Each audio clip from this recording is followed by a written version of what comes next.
정치권 소식부터 짚어보도록 하겠습니다. 차재원 부산 가톨릭대학교 교수, 백성문 변호사 나와 있습니다. 안녕하십니까? 안녕하세요. 안녕하세요. 유승민 의원, 새누리당 복당이 친박계에는 아마 핵폭탄이 된 모양입니다. 너무 절절하게 집단 행동하겠다 하는데요. 국민들이 보는 시각 모를까요? 오늘 만평 하나 보면은요. 사실상 절벽 끝에 매달린 거나 마찬가지입니다. 일당됐으면 뭐합니까? 그렇죠. 지금 이제 저 만평이 보여주고 있는 것이 그러니까 네. 내분으로 이 벼랑 끝으로 간 그 자멸의 길에 지금 위기에 처해 있는 새누리당의 모습을 아주 희화해서 보여주는 측면이 있는데요. 네. 저는 지금 저 버스가 추락을 하게 되면 새누리당만 추락하는 것이 아니라 네. 지금 어떻게 보면 우리 그 민생도 추락할 가능성이 높다. 왜? 새누리당이 집권 여당이기 때문에 그렇습니다. 지금 현재 우리가 당면하고 있는 과제들이 엄청나지 않습니까? 지금 그렇죠. 경제 위기에다가 지금 조선 해운 산업의 그런 또 구조조정 문제, 북한 핵 문제 등등 얼마나 큰 사안들이 많습니까? 이런 상황에서 이 지금 그 집권 여당인 새누리당이 이 지금 이제 개파 싸움을 지금 계속 벌이고 있다고 한다는 네. 측면에서 이것이 지금 이제 집권당의 그 본 임무를 방기할 수도 있다. 그래서 오늘 벌써 이 그 더불어민주당과 그 국민의당에서 강력한 지금 비판의 목소리가 나왔거든요. 네. 이런 이야기를 좀 저는 들어도 싸다. 네. 그런데 문제는 이런 이야기를 비판을 들으면서도 새누리당이 지금 이제 반성의 기미가 보이지 않는다는 데 더 큰 문제가 있다고 생각합니다. 네.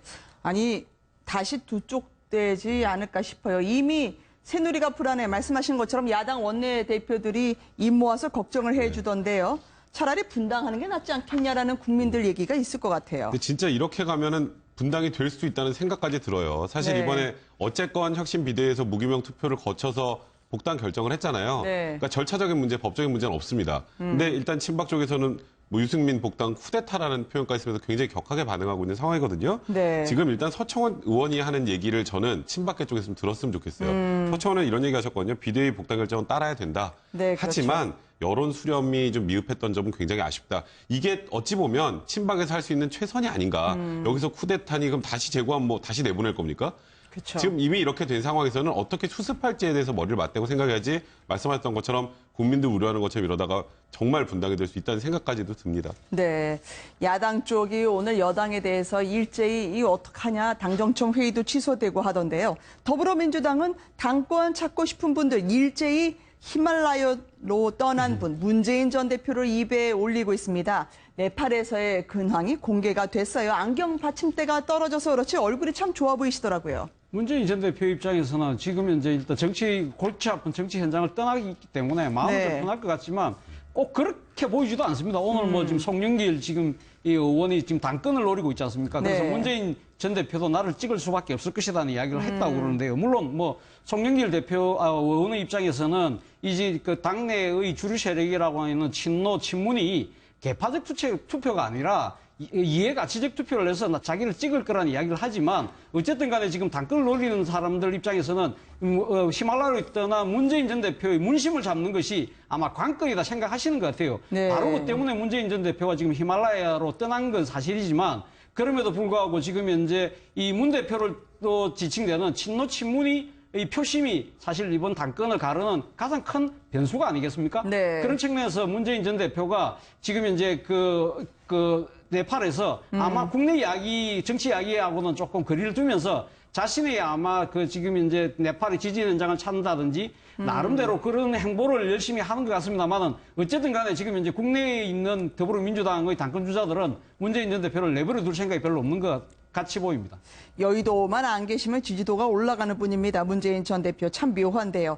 네팔 떠나서 기내 이코노미석 착석한 거 환영 행사 제3자 문재인 전 대표를 통해서는 아니고 다른 사람을 통해서 이렇게 알려지는 것도 전략적인 행보일까요? 일일 교사, 지진복구 자원봉사도 꼭 다른 분이 한 번은 사진 올려주시겠네요. 저는 사실 문재인 전 대표가 그렇게 하시는 게 맞는 것 같아요. 네. 본인이 직접 무언가를 쓰면 또 정치 현안 문제 안으로 들어올 수밖에 없기 때문에 지금은 정치를 떠나서 지금 네팔에서 하고 있는 여러 가지 행동들을 이렇게 보여주는 것만으로 네. 국민들한테 좀 의미가 있어요. 왜냐하면 아시겠지만 우리나라 국민들이 정치권 안에서 소위 박터지게 싸우면 그 안에서 대부분 또 비난하고 하면서 본인의 가치가 많이 떨어지는데 정치권에서 한 발자국 떨어지면 많이 지지율 오르잖아요. 네. 요즘 문재인 대표 지지율 많이 오르고 있거든요.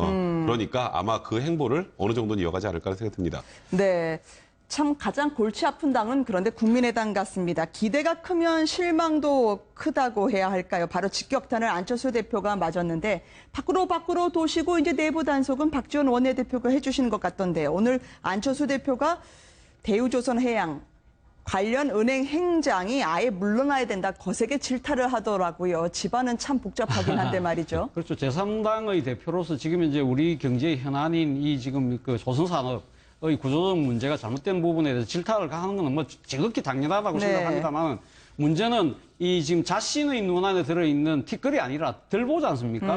이걸 제대로 어떻게 치유하는 부분도 아마 안철수 대표를 지켜보는 국민들이 앞으로 지금 이제 안철수 대표가 어떻게 이 부분을 처리하냐에 대해서 관심을 갖고 지켜보고 있는 대목인데 네. 현재까지로는 상당히 좀 실망스러운 아마 지금 행보를 보여주고 계신 게 아닌가 하는 생각입니다. 사실 이 문제가 처음 불거졌을 때 국민의당이 부인을 했거든요. 네. 그러고 그 비난 여론이 들끓으니까 그 다음날 안철수 대표가 단호히 대처하겠다. 그러면서도 한켠에서는 박지원 원내대표가 검찰에게 우리의 운명을 맡기지 않겠다고 하면서 일종의 검찰에 대해서 상당히 경고성 메시지를 날렸고 바로 이어서 이상돈 진상조사단 위원장이 자체 진상조사를 해보니 검찰이 기소를 하면 망신을 당할 것이다. 일종의 가이드라인을 제시를 했단 말입니다. 네. 이러한 모습들이 기존의 정치권들이 이런 당내에 문제가 발생했을 때 보여주는 행태와 거의 똑같다는 거죠. 일종의 국민들이 국민의당을 보면서 새로운 정치, 새로운 모습을 기대했는데 네. 종전에 봤던 그런 행태들, 일종의 기시감을 느낀다고 한다면 국민의당의 존재 이유가 뭘까요? 저는 그 부분에 대해서 안철수 대표가 한 번쯤 고민해 볼 필요가 있다고 생각합니다. 워낙 김수민 의원 의혹이 불거질 때요. 모든 것이 다 관행이라 이야기를 했었거든요. 관행으로 새 정치를 하려 했던 건 아니었을 텐데 안철수 대표 불과 넉 달 전엔 창당하면서 낡은 관행 퇴출시키겠다 강력하게 선언했었습니다. 기억하시지요? 한번 들어보겠습니다. 이제까지 우리 정치를 지배해온 낡은 관행과 문화를 완전히 퇴출시키고 정치의 새로운 장을 만들어낼 것입니다. 비례대표 좋은 분을 공천을 할 때는 그러한 절차를 모두 생략하고 이것이 우리 당만 그러는 게 아니라 정치권의 관행으로 이루어졌다. 이게 선거 공천 과정이라고 하는 것이 치열한 싸움이기 때문에 사실은 각 당 모두 아마 비슷한 어떤 과정이나 상황에 있을 것이어서 예. 저희 당에 그렇게 특별한 문제는 아닌 것 같습니다. 예. 지난 총선에서 네. 국민의당에 몰표를 국민들이 주신 건 새 정치 한번 밀어줄게라는 뜻이었을 것 같은데 지금 계속 이렇게 구렁이 담 넘어가듯 가게 되면 국민의당이 아니라 관행의 당 되겠다는 말도 있어요. 그러니까 지금 뭐 별명이 관행의 당이 됐더라고요. 네. 근데 사실 안철수 대표를 중심으로 한 이 국민의당을 국민들이 엄청나게 지지를 해줬던 이유는 기존 정치 세력에 대한 염증이 제일 컸어요. 그러니까 맨날 뭐만 터지면 관행이라고 하고 네. 그러니까 관행이라는 것도 적절하지 않은 것을 관행이라는 이유로 계속 정당하면 안 되는 거거든요. 거기에다가 좀 새롭고 깨끗한 정치를 추구할 것으로 보인다. 기존 정당하고는 다르겠지라는 것 때문에 국민들이 힘을 실어준 건데 네. 이번 사건 같은 경우에도 리베이트도 관행이고 또 비례대표 심사 과정에서 공천 신청도 안 한 분이 그냥 공천을 받아서 7번으로 당선되는 것도 관행이고 네. 다른 당도 다 그러네. 그러니까 우리는 잘못 없다라고 하면 그러면 국민들이 국민의당을 지지해준 이유가 하나도 없어요. 그러니까 이런 방식으로 국민의당이 대응을 하면 이건 국민들이 그러니까 이게 나중에 법적으로서 유무죄 판단은 별개로 하더라도 네. 지금 이 사태에 터진 이후에 국민의당의 대응 방식은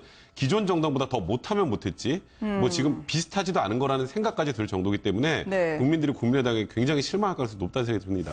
지금 이 의혹 사태로 국민의당 지지율이요. 총선 이후에 최저치입니다. 지역정가 특히 호남에서는 아니 더민주 제치고 밀어줬더니 이거밖에 안 되나 실망하고 있다는 얘기도 들리고요. 사실 뭐 이 과정에서 국민의당 지지율이 안 떨어진다면 그것이 아마 불가사의할 네. 수 있겠죠. 그런데 뭐 지금 정확하게 지금 민심이 지금 지지율로 나타나고 있는 건데요. 지금 국민의당 입장에서 보면 지금 이 전체적인 지지율이 한 전국적으로 15% 정도밖에 안 됩니다. 지금 네. 총선 직후에 25%까지 치솟았던 지지율이었거든요. 거의 10% 포인트가 빠졌죠. 보름 새. 10% 네. 이상 빠졌는데 특히 호남에서는 지금 현재 상당히 많이 빠졌습니다. 많이 빠져서 지금 더불어민주당과 동률을 이뤘습니다. 즉 네. 불과 지난 한 주에 비해서도 또 10% 정도 하락을 했는데 사실 어떻게 보면 과거의 더불어민주당 같은 경우 그러니까 민주당 계열의 정당들 같은 경우는 조그만 어떤 이슈가 생겨든다 하더라도 네. 호남에서는 절대적 지지율을 보여줬던 거거든요. 네. 그렇다고 한다면 지금 이제 국민의당 지지율이 호남이 출렁거린다는 거는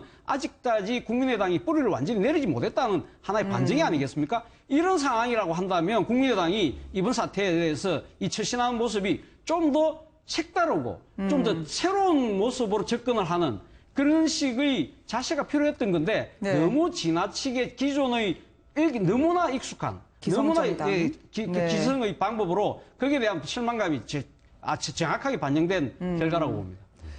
워낙 당이 지금 내부가 어수선하다 보니까요. 당직자들 모아서 첫 단체 오찬을 하면서 좀 한번 분위기를 바꿔보자 일신하려는 분이 있었어요. 박지원 원내대표 말이죠. 오늘 오찬을 중앙당 당직자 70여 명과 했다고 하던데 건배사가 우리는 하나다 네, 네요. 우리는 하나다. 네. 우리는 하나다라는 말이 이렇게도 들립니다. 이 지금 소위 말하는 이 리베이트를 통해서 이 정치자금법 위반 사건이 불거지게 된 게 네. 내부 고발자에 의한 것이다라고 보는 견해가 많습니다. 그게 아니면 이 지금 세부적인 내용을 다 알 수 없기 때문에 네. 그래서 소위 지금 내부에서 누가 이런 얘기를 했는지도 안에서 찾는다고 하는데 그런 의미로 우리는 하나니까 이제 똘똘 뭉쳐서 위기를 극복하자는 취지신 것 같은데요. 네. 국민의당이 저번 총선 때 내걸었던 캐치프레이즈 혹시 기억하실지 모르겠는데 네. 국민 속으로 들어가겠다고 했거든요. 근데 지금 당 속으로만 들어가고 당 밖으로 나와서 국민 속으로 들어가지 않는 것 같아요. 네. 그러니까 당 안에서 바라보는 지금 이번 사태에 대한 바라보는 관점과 국민들이 바라보는 관점이 분명히 다른데 아직도 당 안에서 바라보는 관점으로 이걸 돌파할 수 있다고 생각하시는 것 같은데요. 국민의당이 기성정당이었다면 돌파가 될 수도 있습니다. 네. 하지만 국민들이 국민의당을 지지했던 건 무언가 새롭고 깨끗하고 참신함을 원했기 때문에 지금 기존의 방식으로 이런 대응은 국민의 실망감만 불러올 가능성이 많기 때문에 정말 저번 총선 때 필두로 내걸었던 국민 속으로 좀 들어오셨으면 좋겠습니다. 워낙 지금 안철수 대표가 발언을 조심조심 하고 있어서 예측이 될까 모르겠습니다만 기소가 되면 당원권을 정지하겠다고 깨끗한 정치 약속했을 때 내건 것 있지 않습니까? 근데 네.